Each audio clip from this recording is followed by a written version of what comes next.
Hunter Biden has been found guilty just today, breaking news. Guilty of all gun charges. He's been basically found guilty on all three charges in his federal gun trial, becoming the first son of a sitting US president to be criminally convicted. Prosecutors said Biden, 54, lied about his drug use on a federal form when he bought a handgun in 2018.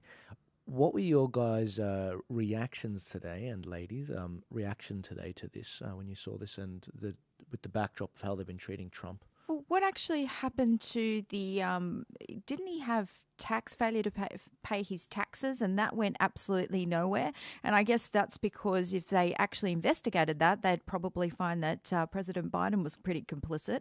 And you've got, a sitting, well, not a sitting president, but a president from before Trump who was found guilty on, was it 32 or 34 charges, and has now been silenced during an election campaign in the US. I mean, this is unheard of. And yet this person, just gun charges, and what's going to happen with this? Nothing. Look, as a libertarian, I'm actually all in favour of people being able to use guns whilst on drugs. I think that's just Darwinism, Darwinism 101. Okay, they're going to take themselves out of the gene pool pretty quickly. I do think the contrast between how he gets treated versus how Trump is treated in his sentencing, which of course hasn't happened yet, is going to be watched very, very closely. Let's not forget as well that what Biden's been found guilty of is very straightforward crimes that apply to everybody. What Trump has now been found guilty of was actually quite a novel crime that they kind of had to completely twist and reuse the law in a very, very novel way that it's never been used before in order to get those convictions on him. So one of these things is not like the other.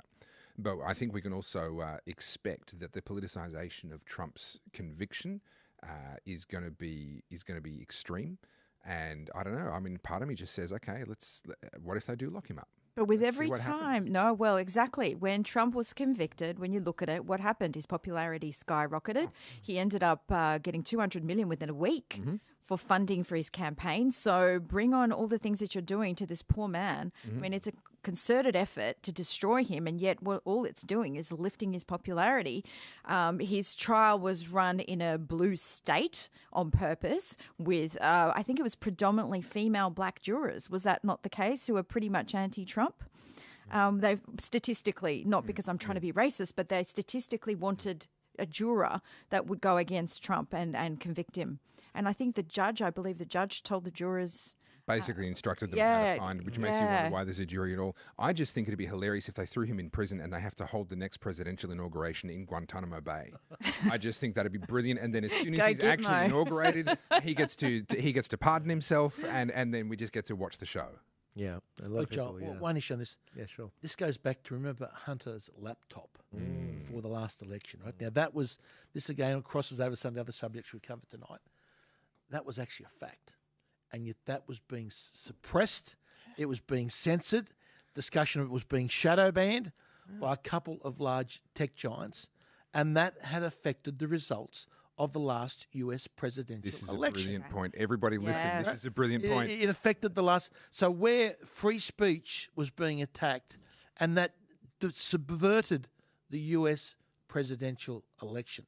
That is the danger that we have going forward if these large tech giants are allowed to censor what they want to, and censor and shadow ban certain ideas and certain points. This is the danger that we have. And everything about that Hunter laptop was seen was 100% truth. And yet the facts were hidden from the American people, which I think affects the legitimacy of the 2020 election, which has a huge bearing. But you can't say that, Craig. You can't say, that was a stolen election, and which three-lettered agencies asked for that to occur. It's actually worse than that. I hadn't made this connection until you just said that, and I suspect maybe you haven't quite made the connection either. But I thought this is where you were going. I thought this is a brilliant point. I haven't thought of this. Hunter Biden's laptop story was suppressed, which was election interference. Trump has just been found guilty of election interference for trying to pay off Stormy Daniels and not have her story break. How can you find him guilty of election interference and not turn around and do the same thing to everyone that suppressed the Hunter Biden laptop story? Exactly. Literally. I don't think anyone's made this point previously, but has anyone noticed that the last two presidential elections, we've seen two October surprises from two different Aussies? So one was obviously Julian Assange in 2016 with the leaks from Hillary Clinton and what happened there. But then the other one in 2020 was... the writer for the New York. What is it?